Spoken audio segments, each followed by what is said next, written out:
hormati dosen pengampu mata kuliah studi hadis, yaitu Ibu Ani Gita Yuwana ME, dan teman-teman sekalian yang sudah mendengarkan presentasi dari kami. Perkenalkan, nama saya Dewi Yuswana, saya moderator pada presentasi hari ini.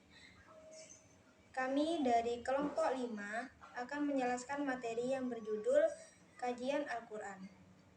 Baik, langsung saja kepada materi yang pertama yang akan dijelaskan oleh rekan-rekan saya.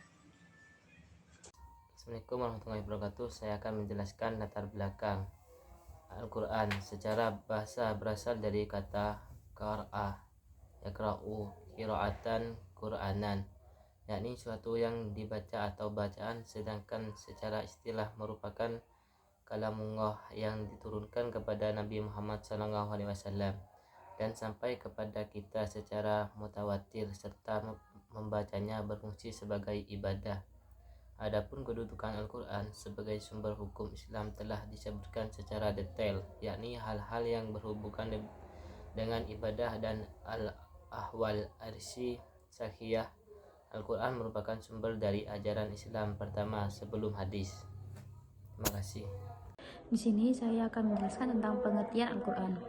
Al-Quran adalah kitab suci utama dalam agama Islam yang diyakini oleh umat muslim sebagai firman Allah SWT yang diwahyukan kepada Nabi Muhammad SAW melalui perantara malaikat Jibril. Al-Quran secara bahasa berasal dari kata bahasa Arab yaitu qoro'ah yang berarti membaca atau mengumpulkan. Makna ini menciptakan sifat Al-Quran sebagai kitab yang dibaca dan dikumpulkan dalam bentuk tulisan. Secara istilah, Al-Quran adalah kalamullah, firman Allah.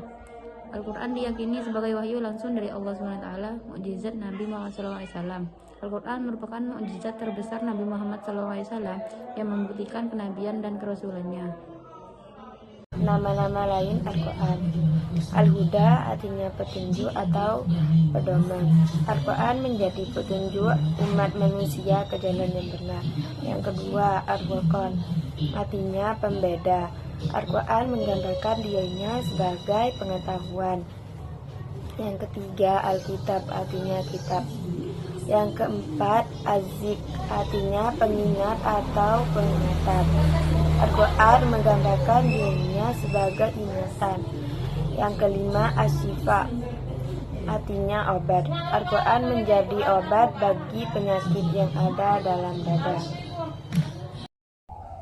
Baik, saya akan menjelaskan tentang isi kandungan Al-Quran. 1. Akidah atau keyakinan, menjelaskan tentang keesaan Allah atau tauhid, sifat-sifatnya dan kekuasaannya. 2. Ibadah, mengatur tata cara beribadah kepada Allah seperti sholat, puasa, zakat, dan haji. 3. Akhlak atau moral, mendorong manusia untuk berakhlak mulia seperti jujur, adil, sabar, dan pemaaf. 4. Hukum syariat, mengatur berbagai aspek kehidupan manusia seperti hukum keluarga, hukum waris, hukum pidana, dan hukum perdata. 5. Kisah-kisah sejarah, menceritakan kisah-kisah para nabi dan rasul serta umat-umat terdahulu. 6.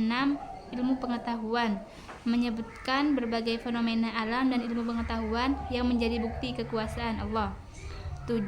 Janji dan ancaman, Al-Quran juga berisi janji-janji Allah Subhanahu wa Ta'ala bagi mereka yang beriman dan beramal soleh, serta ancaman bagi mereka yang ingkar.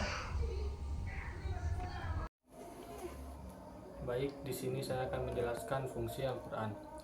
Yang pertama, fungsi yang paling utama dan sangat esensial adalah sebagai pedoman hidup dan memberi petunjuk kepada umat manusia ke jalan yang baik dan benar. Yang kedua, Al-Quran sebagai penjelas terhadap petunjuk, maksudnya adalah sebagai penjelas atas segala sesuatu yang harus dijadikan pedoman bagi manusia. Ketiga, sebagai rahmat dan kabar gembira bagi orang-orang yang bertakwa kepada Allah Subhanahu wa Ta'ala. Dan yang keempat, sebagai korektor dan penyempurnaan kitab-kitab yang turun sebelum Al-Quran, Zabur, Taurat, dan Injil. Dan yang kelima, sebagai mukjizat terakhir dan terbesar bagi Nabi Muhammad SAW. Kemukjizatan tersebut secara umum meliputi aspek bahasa, aspek sejarah, dan isyarat-isyarat tentang sains. Baik, kesimpulan dari materi yang rekan-rekan saya jelaskan adalah Al-Quran memiliki kedudukan tertinggi sebagai sumber ajaran Islam yang menjadi rujukan dalam memahami ajaran agama serta pedoman bagi umat dalam menjalani kehidupan sehari-hari.